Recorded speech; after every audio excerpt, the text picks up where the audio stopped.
somewhere in America right now, like someone is filing for divorce, someone is launching a deeply unnecessary pop-up podcast, and someone is starting a vein-popping screaming match over absolutely nothing. And honestly, babes, that is exactly why we watch The Valley. It is literally the pulsing, chaotic heartbeat of our culture. Babes, good morning, good evening, good night, good life.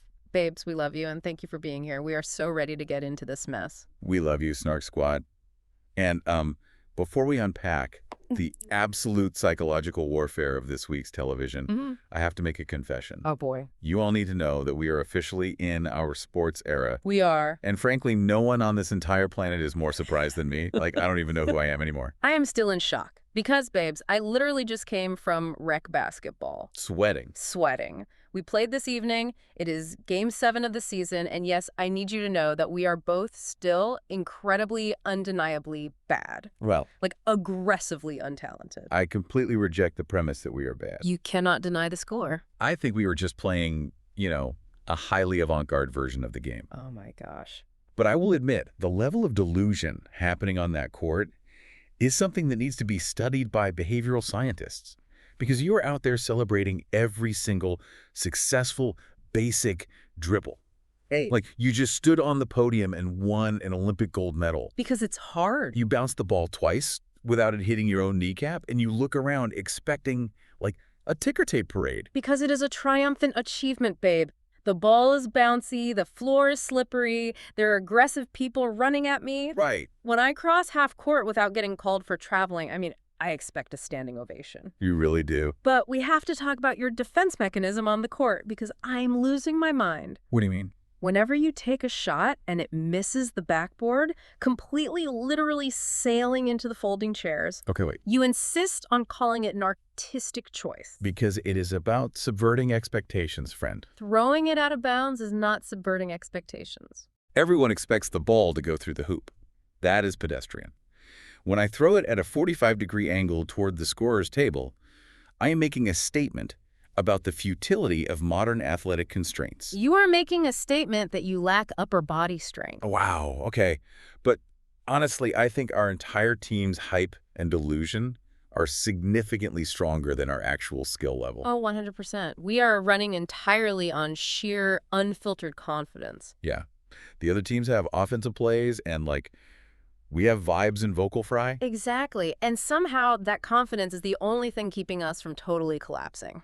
Barely. But babes, the night did not end there. No, did not. We left the court sweaty, out of breath, riding high on a 15-point loss, and we decided to go bowling. Which was a choice. And somehow, I don't know if the stars aligned or if the ghost of a professional bowler entered my body, but we actually did kind of okay. Let the record show that by okay, we mean the bumpers were down. Hey, they were not down the whole time. And the ball managed to stay in the lane for, more than 50% of the frames. I completely reject your negativity because I got a strike. You did. I will give you that. The absolute shock that vibrated through my central nervous system when all 10 pins went down, I immediately decided I am a naturally gifted prodigy. You literally looked at your hands. I looked at my hands and thought, these are the hands of a champion. I was ready to quit my job, buy a rhinestone glove, and hit the pro circuit. You rolled one decent frame, and suddenly you were asking me what kind of corporate sponsorships we should be looking for. I think Gatorade fits my personal brand. You asked me if Gatorade or Powerade fits our aesthetic better.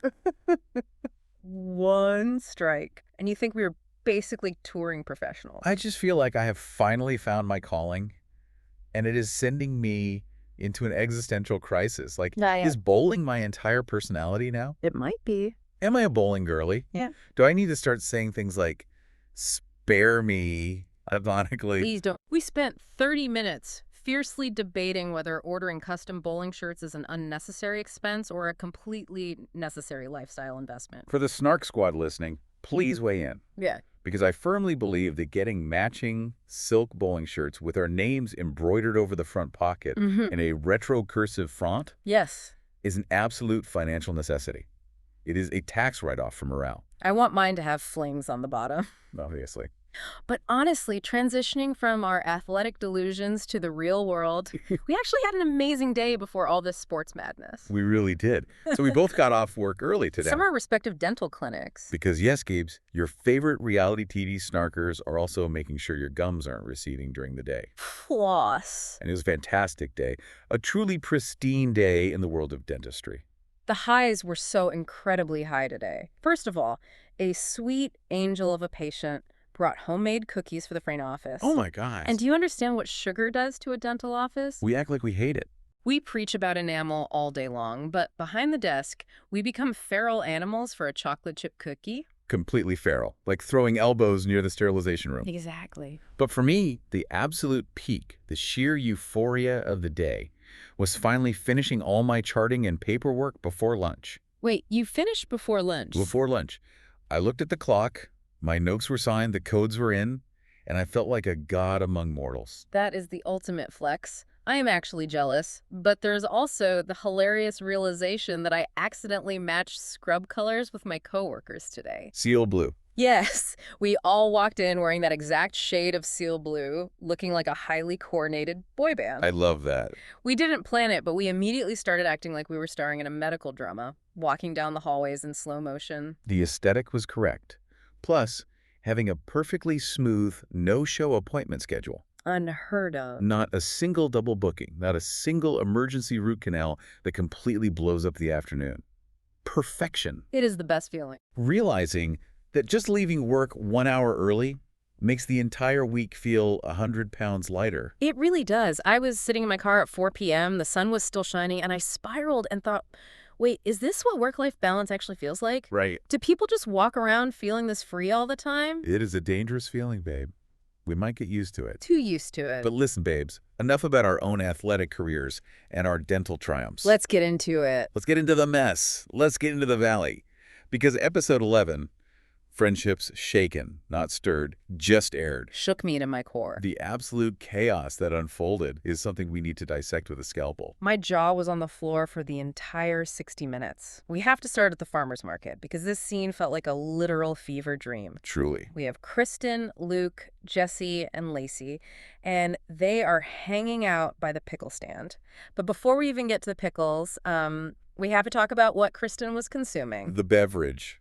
We must discuss the beverage because it is a cry for help. I am still deeply unsettled. Kristen is standing at a picturesque California farmer's market, surrounded by organic artisanal vegetables, right? Yeah. And she is drinking Sunny D mixed into a cup of Cap'n Crunch. I physically gagged. Not milk. Sunny D citrus juice mixed with sugary corn cereal. I hear your horror, but consider the psychology here. Please explain it to me. What's fascinating is that this beverage perfectly encapsulates Kristen's internal chaos. Oh, absolutely. You do not mix artificial orange drink with Cap'n Crunch unless your soul is actively seeking conflict. Right. That is the breakfast of a woman who is ready to unleash her inner pit bull on the nearest innocent bystander. It's toxic sludge. It is a biochemical weapon she is ingesting voluntarily to spike her glycemic index so she can fight someone. That is such a brilliant point. She is fueling up for warfare, and then, she is obsessing over this pickle stand. Right, the pickle guy. She is proudly declaring that she is on a first-name basis with the pickle guy. She is acting like knowing the pickle vendor is the ultimate Hollywood networking flex. I know the pickle guy. Okay. And then we have Lacey. This is where I secretly, deeply loved Lacey for exactly 5 seconds. Really? Just 5? Just 5. Yeah. Because Kristen is aggressively pushing these pickles, acting like they were a religious experience, and Lacey just deadpans, flat out says, I don't care if it's a pickle handpicked by God, I hate pickles. The hater energy. The absolute refusal to participate in the pickle propaganda. I respect it. I respect the boundary. But instead of letting the pickle issue lie, the conversation pivots, almost mechanically, to the group's favorite punching bag, Danny. Of course it does. And this is where the dynamic shifts. Jesse and Lacey start actively defending Danny's drinking. They are fully going to bat for him. Lacey is saying she's sick of everyone attacking Danny, calling him the best communicator and the best parent. Which, maybe he is at 2 p.m. on a Tuesday. Exactly. But Jesse chimes in and warns her about Dark Side Danny. Dark Side Danny. He hints that when Danny drinks, a totally different, darker personality emerges. And then Kristen jumps in with her theory. And this theory is wild. Kristen claims that Brittany is just deflecting her Jack's trauma onto Danny. Interesting. She argues that whenever Danny has one too many drinks and gets sloppy, Brittany is projecting all her years of dealing with Jax's alcohol-fueled rampages onto poor Danny. Wow. It is a really intense accusation of psychological projection. That's one way to look at it. However, we also have to consider Jesse's counter theory. What was Jesse saying again? Jesse completely disagrees with Kristen. He claims this whole anti-Danny campaign is a Jax-orchestrated hit job. Oh, wow. He thinks Jax is planting seeds of doubt about Danny to take the heat off his own failing marriage. I actually lean toward Jesse's theory here. Really? Yeah. Think about the mechanism of how Jax operates. Jax is like a heat-seeking missile for other people's vulnerabilities. True. If he can isolate Danny and make Danny the problem drinker of the group, it completely distracts from Jax's own toxic behavior. It is classic misdirection. I see the misdirection argument, but let's not discount Kristen's point entirely. Okay. Brittany is heavily traumatized. When you have spent a decade hypervigilant, monitoring your partner's mood swings and alcohol intake to predict when the next explosion is coming, your nervous system gets rewired. That makes total sense. So if Danny starts slurring his words, Brittany's brain might literally ring the alarm bells that say, danger, even if Danny's just being an annoying drunk rather than a malicious one. That is so true. It is a full-body trauma response. But speaking of Brittany's trauma, we have to talk about her breaking point. Oh, this was hard to watch. The editors take us from the farmer's market straight to Brittany getting ready for the party with Lala and Janet. And babes, the news about Brandon. Unbelievable. I physically recoiled from my television screen. The audacity of this man needs to be studied in a lab. Brittany drops this devastating news. We already knew he was doing the bare minimum during her mommy makeover recovery. Which was already a red flag. A huge red flag. But she reveals he only stayed for a day and a half to help her. A day and a half. A day and a half. After major cosmetic surgery where she has literal drains attached to her body. I'm going to push back on the surprise here. Yeah. Why are we shocked? Because it's basic human decency. This is a man who saw an opportunity to insert himself into a reality television narrative. He didn't want to be a caregiver. He wanted screen time. You're so right. But the surgery and neglect wasn't even the final straw. The breaking point came via an unsolicited DM from Brandon's ex-wife. Oh my gosh, the DM. And the mechanism of this exposure is spectacular. It is pure soap opera. The ex-wife messages Brittany to say that her and Brandon's 4-year-old daughter was the one who dry snitched. Oh, toddler. A literal preschooler exposed the infidelity. The 4-year-old went to her mom and casually mentioned that she was just like hanging out at another girl's house with her dad. A 4-year-old snitch is the most reliable narrator in the history of human communication. They will ruin your life. Kids have zero filter, zero loyalty to your deceit, and zero understanding of your secret double life. They will ruin a complex web of infidelity for a juice box. Literally. And not only was he bringing his toddler around a new woman while supposedly dating Brittany, but the ex-wife also revealed he had been actively FaceTiming other women. And doing it while Brittany is physically incapacitated in the next room. Just horrifying. But here is where the story shifts from just sad to actively enraging. Oh, I know where you're going. Brittany admits to Lala and Janet that she gave Brandon money. Yep. She handed him actual cash because he supposedly took time off work to care for her. For that 1.5 days. Right. Let's pause and dissect the sheer grift happening here. A man asks his recovering girlfriend to subsidize his lost wages so he can sit in her house and FaceTime other women. It makes me sick. That is not just bad boyfriend behavior. That is financial predation. He weaponized her need for care to extract capital from her. It is financial predation, and Lala's read on the situation was incredible. Lala nailed it. Lala points out that Jax ruined Brittany's self-esteem so thoroughly that she is practically vibrating on a frequency that attracts men who exploit her emotional loopholes. Wow. Yes. She is a magnet for grifters right now because her boundaries are completely shattered. Yes, but let's explain the how of that manipulation. How does a decade with a narcissist rewire a person's boundaries? Please. Jax conditioned Brittany to accept the absolute basement level of human decency as love. Oh, absolutely. He taught her that peace must be purchased, usually by looking the other way or shrinking herself.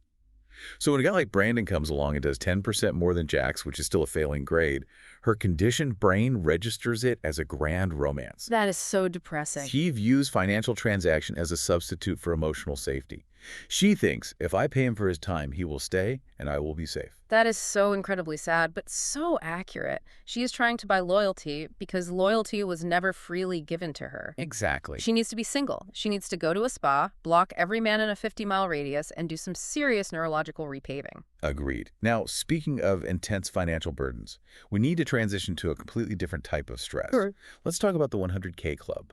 Oh, this stressed me out. We cut to Jasmine and Zack getting drinks. Jasmine is in full wedding planning mode, and she officially asks Zack to be in her wedding to Melissa Marie. Right, but she adds this little caveat that there's no maid of honor. Which is an interesting choice, keeping it egalitarian to avoid drama. But then Jasmine, casually, over a cocktail, drops the fact that her wedding is going to cost over 6 figures, and she might literally need to start selling feet pics on the internet just to fund the floral arrangements. I mean, I honestly respect the hustle. I'm going to defend Jasmine here.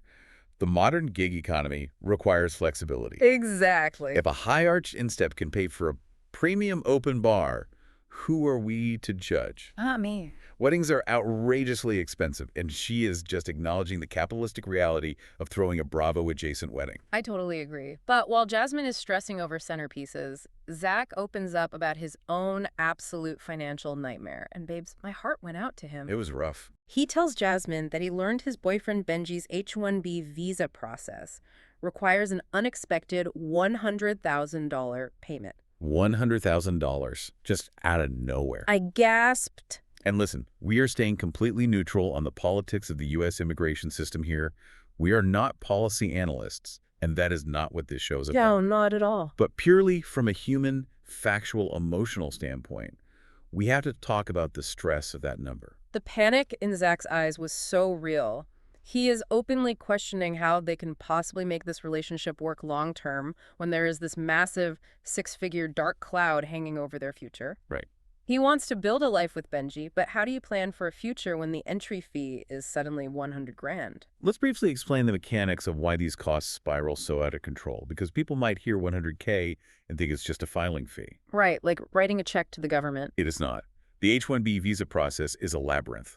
It involves specialized immigration lawyers who charge exorbitant hourly rates. It involves premium processing fees. Which are huge.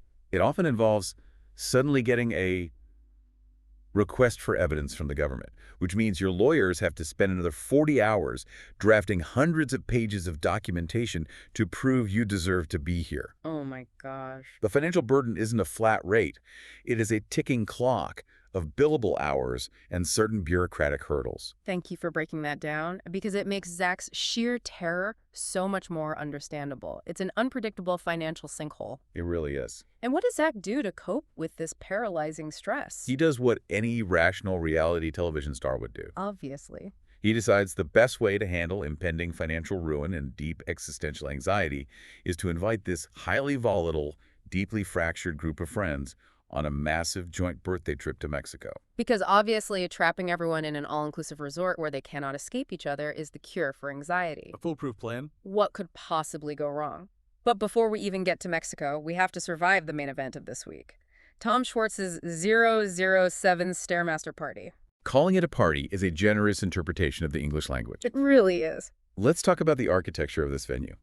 It is Tom Schwartz's bachelor pad apartment. First of all, the online sleuths were clocking the fact that Jax was conveniently out of town for this party. Yo, we all know exactly why. Yeah. Because Jax lives right next door. Yep. If Jax was home and the cameras were rolling next door without him, he would not have been able to handle it. He would have been out on his shared balcony, revving a gas-powered leaf blower for 3 hours just to ruin the audio mix. Without a doubt. He would have been blasting dubstep against the drywall. He would have found a way to hijack the B-roll. But let's critically examine the logistics of this event, because the physical toll this party took on the guests was absurd. It looked so painful. Jason Caperna is literally limping up multiple flights of stairs post-knee surgery. He looks like he is ascending Everest in a blazer. And then Brittany arrives. She's hobbling up these same stairs, actively leaking fluid from surgical drains strapped to her torso. Why are they suffering for a Bravo party? Why didn't Schwartz rent the ground floor of a moderately priced taco restaurant? That would make too much sense. They are treating this apartment stairwell like an obstacle course. Because Schwartz's core aesthetic is perpetual collegiate struggle. Oh, for sure. He wants to maintain the illusion of being a scrappy 20-something, even though he's a grown man with multiple businesses. Exactly. But the person who truly lost the plot regarding this venue was Lacey. We have to address Lacey's confessional right now. Oh, please do. She is aggressively critiquing the party. She says she expected valet parking, past hors d'oeuvre, and million-dollar decor. At Tom Schwartz's apartment, I had to laugh out loud. Has she never observed this man's life? Does she not know who Tom Schwartz is? Clearly not. The man considers a clean paper towel to be high-end dining linen. He probably has a houseplant in the corner that has been legally dead since 2018. Literally a brown stick in a pot. Expecting a multi-million-dollar gala at his slightly depressing bachelor pad is a fundamental misunderstanding of the assignment. It really is. She is lucky he didn't serve them room-temperature domestic beer out of a Coleman cooler in the bathtub. She really thought she was walking into a charity gala in Beverly Hills. It shows such a massive disconnect between how she views herself and the reality of the social circle she has entered. Totally. But we do have to give major credit to Benji. Benji was the only person who understood the assignment. He looked amazing. Everyone else is in generic suits or standard cocktail dresses, and Benji shows up dressed as a full-blown Bond villain. Benji committed to the bit. He had the eye patch. He had the fake furry cat that he was stroking menacingly. It was so good. It was camp. It was correct. And it was a stark contrast to Tom's brother, who showed up in an incredibly ill-fitting suit that looked like it was borrowed from a taller, wider man in 1996. Oh, that suit. The tailoring was deeply offensive. The sleeve length was criminal. It looked like he was wearing his dad's suit to prom. But okay, let's get into the actual drama at the party, because it kicked off immediately. We have to discuss the meal train drama. Ah, yes, the meal train. The most passive-aggressive culinary concept in modern suburban warfare. It really is. So Naya and Janet finally have a face-to-face confrontation about it. Naya flat out admits that she didn't add Janet to Brittany's post-surgery meal train because, and I quote, "we aren't friends." The honesty is brutal, but I respect the directness. Right. However, Lala, fully embracing her role as the designated producer of the season, immediately stirs the pot. Yeah, she always does. Lala points out the logical flaw in Naya's defense. Naya added Lacey to the meal train, but excluded Brittany's actual, deeply close friend, Janet. Right. If the fundamental purpose of a meal train is making sure Brittany is fed and cared for while she recovers, why exclude her best friend just because you have a personal beef with her? Makes no sense. It stops being about Brittany's recovery and starts being a weaponization of casseroles to ice someone out. That is exactly it. It is using philanthropy to establish a social hierarchy. And then Jasmine comes in so hot. Oh, Jasmine was not playing. Jasmine looks Danny and Nia dead in the eye and tells them that if they're the good Christian people they claim to be, they should have added Janet to the group chat and taken the high road. Jasmine bringing their brand of performative Christianity into the crosshairs was a masterclass. Truly. Because the consensus among the fans is exactly that. Danny and Nia play this picture-perfect, wholesome, pure-hearted couple for the cameras, but behind the scenes they hold these incredibly petty, high school-level grudges. It is the paradox of the nice couple. They use their pristine image as a shield, so that when they do something petty like deliberately excluding someone from a charity effort, no one calls them on it. Yeah. But Jasmine saw right through the shield. And Danny's reaction was telling. He didn't defend his faith. He didn't defend his wife. He just physically walked away. He is the king of deflecting. Yeah. But the meal train skirmish was just an appetizer for the real screaming match of the night. Oh, here we go. The Charles Manson comparison. Put this moment in the reality TV Hall of Fame. Hang it in the Louvre, right next to the Mona Lisa. It was so unhinged. So Janet is confronted by Luke. Luke decides, for reasons passing understanding, that he needs to be the moral arbiter of the group. Right. He attacks Janet over not apologizing to Naya. Janet holds her ground and says, "Look, I'm sorry for hurting Naya's feelings, but I am absolutely not sorry for calling out Danny's behavior." Which is a completely valid boundary. Yeah. You can regret the delivery without regretting the message. Exactly. But Luke keeps pressing. He uses the defense that Janet didn't even see Danny do anything inappropriate, so she has no right to speak on it. And then Janet drops the quote of the night. Say it. She looks at Luke and screams, "Did you see what Charles Manson did to know that he's a psychopath?" I stood up in my living room. I had to pace around the coffee table. It was a sensationalized, wildly disproportionate leap in logic, and it was glorious television. Oh, it was amazing. Comparing a guy who gets sloppy drunk and touches people's shoulders at a bar to a notorious cult leader and mass murderer is the kind of unhinged, escalating hyperbole that keeps this genre alive. But I want to propose a theory about Luke here. Why is Luke white knighting for Danny? I would love to hear it. He is getting into a vein-popping, screaming match with a woman over a conflict that has literally nothing to do with him. I think Luke feels incredibly insecure in his standing within this group. Oh, definitely. He is Kristen's +1. He doesn't have deep historical roots with these people, so he's picking fights to prove he has a voice, to prove he is a main character and not just a supporting cast member. I hear that theory, but I'll add another layer. Someone online pointed out that Luke's argument of you weren't there so you can't have an opinion is a deeply flawed debate tactic. Right. It is exactly like those old religious educational videos they show in high school biology where they teach kids to deny evolution by asking scientists, were you there when the dinosaurs existed? Yes. It is a defensive deflection tactic designed to shut down critical thinking. You don't have to witness gravity to know it exists, and you don't have to witness a bar fight to know a guy has a drinking problem. Yes. Were you there? It's such a silly, childish argument. But babes, the drama wasn't over because we have to talk about the roof. The final confrontation of the night between Jesse and Michelle. Yes, he pulls Michelle away from the party, drags her up to the freezing roof under the guise of wanting closure. Sure, closure. But we all know that is not what he wanted. He wanted a gotcha moment for the cameras. That is exactly what it was. He confronts her because he heard her say at Zach's house that she was relieved to escape a toxic situation, and he throws it in her face, saying, "Why did you cry at the coffee shop over the divorce, but tell Lala you're relieved?" Which is it? He's awful. He is actively trying to trap her in a lie. It is classic manipulative behavior. Yeah. He's demanding that human emotion be binary. But two things can be true at once. Exactly. You can mourn the death of a marriage while simultaneously feeling relieved that the daily toxicity has ended. Exactly. And I have to defend Michelle here. She handled his interrogations so well. She explained that she was dealing with her mother dying. That poor woman. Her mother was actively passing away, and she was trapped in a marriage where she felt entirely unsupported. Of course, she was crying. It is a complex grieving process. Yeah. But she delivered this gut-wrenching line. She looked at him and said, "I had to move on because my husband refused to treat me well." And if you watch closely, you could see the exact moment the light went out in her eyes. She wasn't angry anymore. She was just completely physically depleted. Just exhausted. She ended the conversation with that exhausted plea. I'm tired. That was the realest, most unguarded moment of the season. I felt that exhaustion in my bones. She's just tired of running on his endless hamster wheel of circular arguments. And side note, we have to acknowledge a major fashion moment here. Oh, the necklace.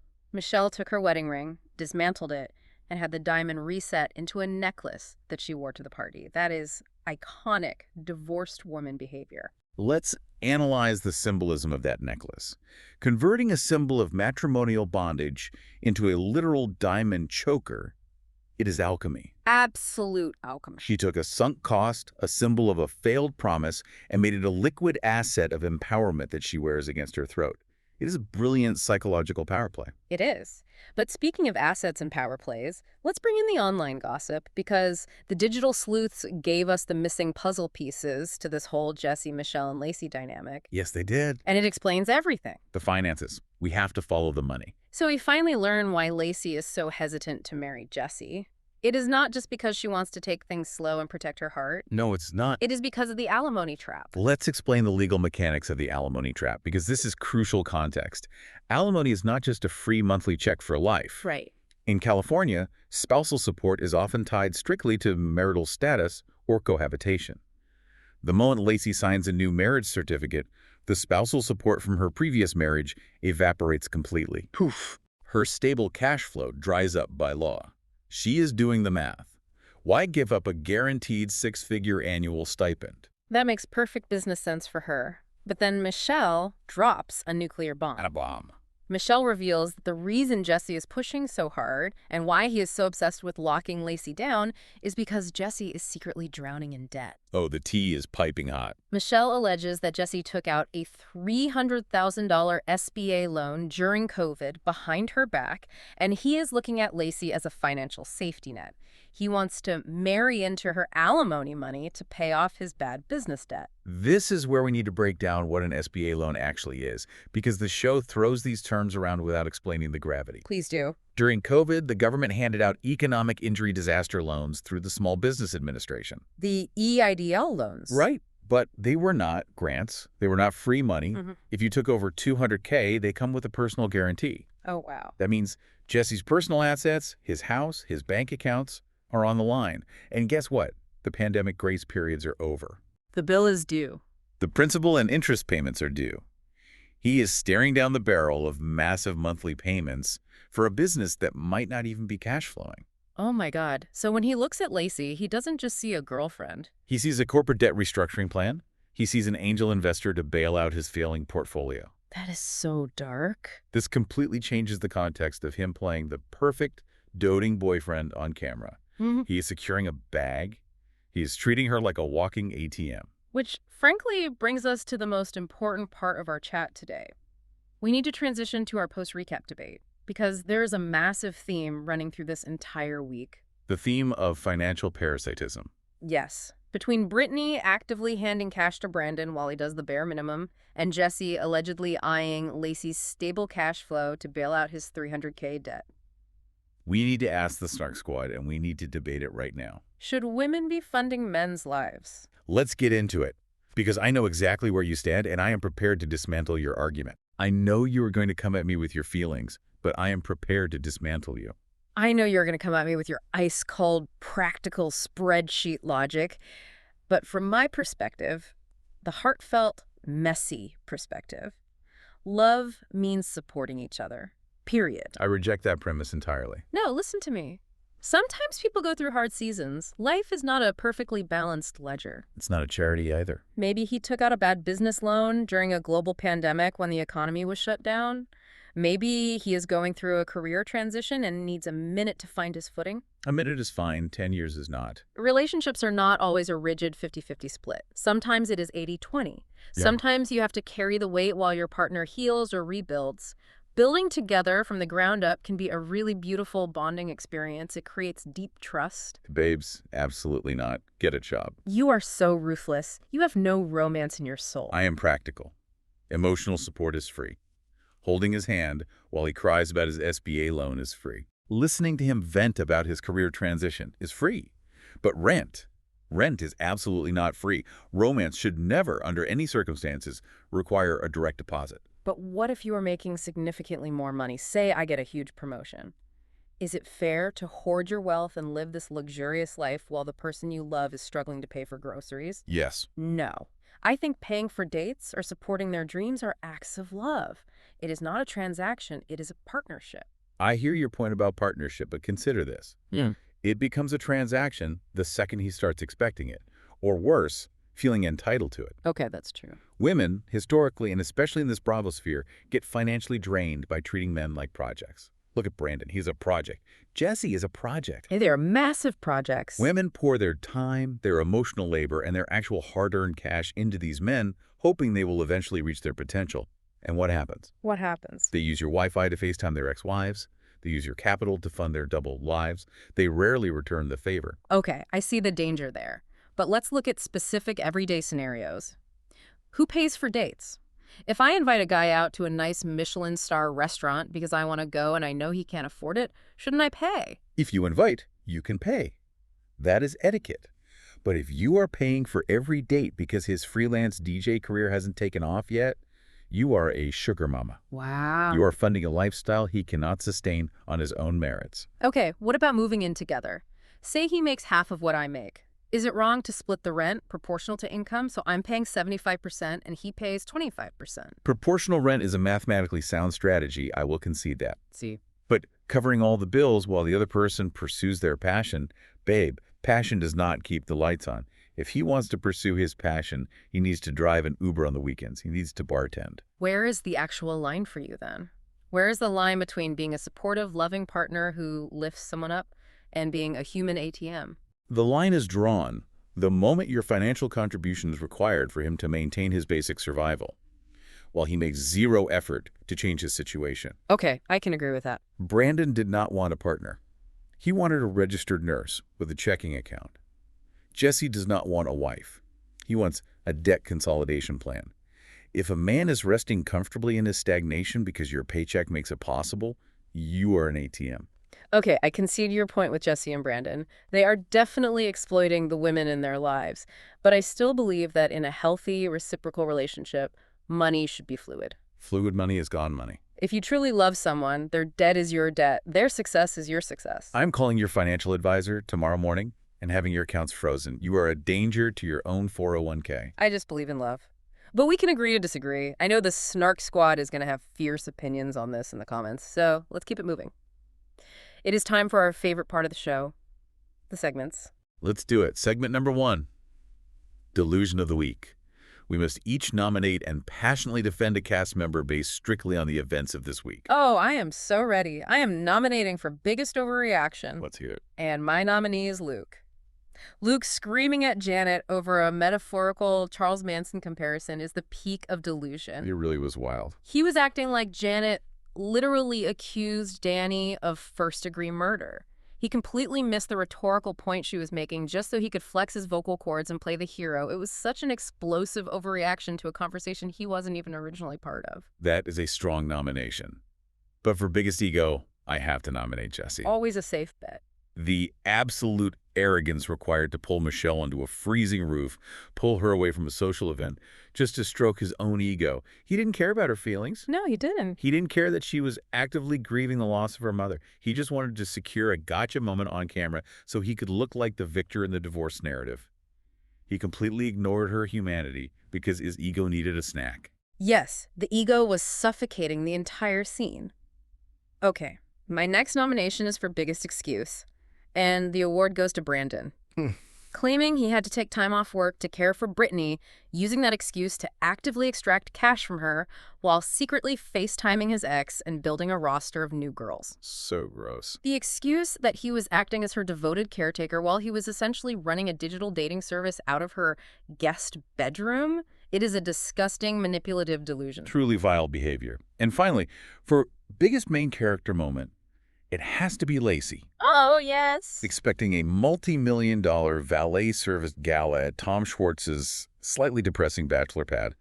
The delusion of walking into an apartment that probably smells like stale beer and asking where the past canopies are. She wanted waiters. She really thought she was the star of a Nancy Meyers movie when she's actually just a side character in a Bravo fever dream. It was so funny. Okay, segment 2, Valley group chat leaks. Imagine the cast accidentally left us in their iMessage group chat. Let's assign the roles based on this week's behavior. Who is sending the paragraphs? It is a tie. Lala is definitely sending multi-page blue bubble manifestos about how Jack's ruined everyone's lives. Yes. She is typing entire thesis statements at 9 a.m. But Jesse is also sending paragraphs, desperately defending his own character. Like PR statements. Exactly. Actually, guys, the $300K loan was a strategic business pivot to maximize capital flow. Just walls of defensive corporate speak text. Yes. And who only reacts with emojis? Schwartz. 100%. Someone drops a nuclear relationship-ending secret in the chat, and Schwartz just sends the grimace emoji or the little monkey covering its eyes. That is so accurate. He contributes zero actual words to the conflict, just vibes and plausible deniability. He is just tapping haha on messages that are deeply traumatic. Okay, who starts the drama at 2 a.m.? Kristen. Fueled by a midnight snack of pickles and Sunny D, she unleashes the pit bull. Oh, the Sunny D. She replies to a message from 3 days ago just to reignite a fight while everyone else is asleep. Exactly. And who immediately screenshots everything. Janet. Janet is building a dossier. She has a hidden password-protected album in her phone labeled Evidence. Oh, she definitely does. But also Michelle. Yeah. Michelle is silently taking screenshots and forwarding them directly to her divorce lawyers to secure her assets. Smart girl. Never leave a digital footprint without taking one of your own. All right, segment 3, the soft girl scorecard. We have to rate the cast on a scale of 1 to 10 on a few key metrics, and I want us to debate every score. First up, emotional maturity. I am giving Michelle a solid 9 for emotional maturity. I agree. Knowing exactly when to disengage from Jesse's trap, recognizing her own nervous system exhaustion, and Yeah. clearly articulating, "I'm tired, can we go?" That is evolved, regulated behavior. Yes. Jesse, on the other hand, gets a 0. -0, if mathematically possible. I completely agree. Michelle showed incredible restraint under fire. Okay, Communication. I'm going to give Zack a high mark here, maybe an 8. He openly and honestly communicated his financial fears about Benji's visa to Jasmine. He was so vulnerable. He didn't bottle it up, he didn't lash out, he just expressed his vulnerability clearly. Oh. But Nia gets a 2. A 2. Leaving public Instagram comments like, "So happy for you," instead of sending a private supportive text to Brittany post-surgery. That is performative communication, not real communication. It is sneaky and passive-aggressive. Okay, accountability. Danny gets a 0. Oh, absolutely. He sat there while his wife fought his battles, and then he literally walked away when Jasmine called them out on their good Christian hypocrisy. He refuses to stand in the mess he creates. He is the king of deflecting. Okay, fashion. This is important. Janet, Michelle, and Lala's evening gowns get top marks. They looked stunning on the roof. Yeah. 9s across the board. Agreed. Zach's blue suit gets praised, a solid 8. Benji's Bond villain outfit gets a 10 out of 10 for sheer commitment to the bit. The fake cat pushed it to a 10. But Tom's brother's ill-fitting suit. I am sorry, I have to give it a 1. It offended my retinas. It was a fashion crime. Okay, final metric. Ability to survive one rec basketball season with us. Oh, this is the most critical metric. It really is. Kristen would get fouled out in 2 minutes. She would throw an elbow, start screaming at the referee about a conspiracy, and get ejected. She would be banned from the league. Jason would literally shatter his other knee during warm-ups. But Benji would be a silent assassin point guard. He wouldn't say a word. He would just sink three-pointers and trot back to play defense in his eye patch. Benji is the MVP of the rec league. All right, our final segment, the Petty Olympics. We have to award imaginary medals to the cast based on tonight's events. I will start with the gold.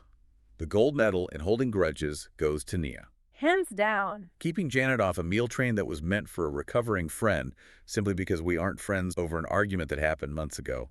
That is Olympic-level petty.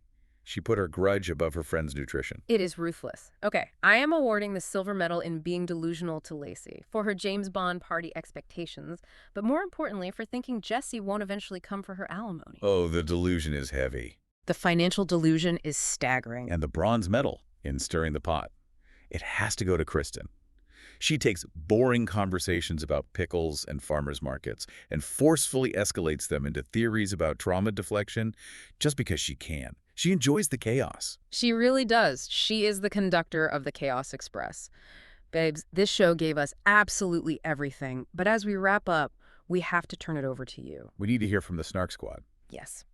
Babes, get in the comments, hit us up on socials. We have so many questions for you to mull over. First of all, could you survive 7 weeks of rec basketball with us? Probably not. Are you secretly bowlers now, too? Should we start a league? More importantly, where do you stand on our massive debate? Would you ever fund a partner's lifestyle? Are you team love means paying the rent, or are you team get a job and pay your own bills? I need backup in the comments, please. We need to know who is right. It's me, by the way. And finally, whose side are you on after this week's explosive events? Are you Team Janet or Team Nia? Team Michelle or Team Jesse?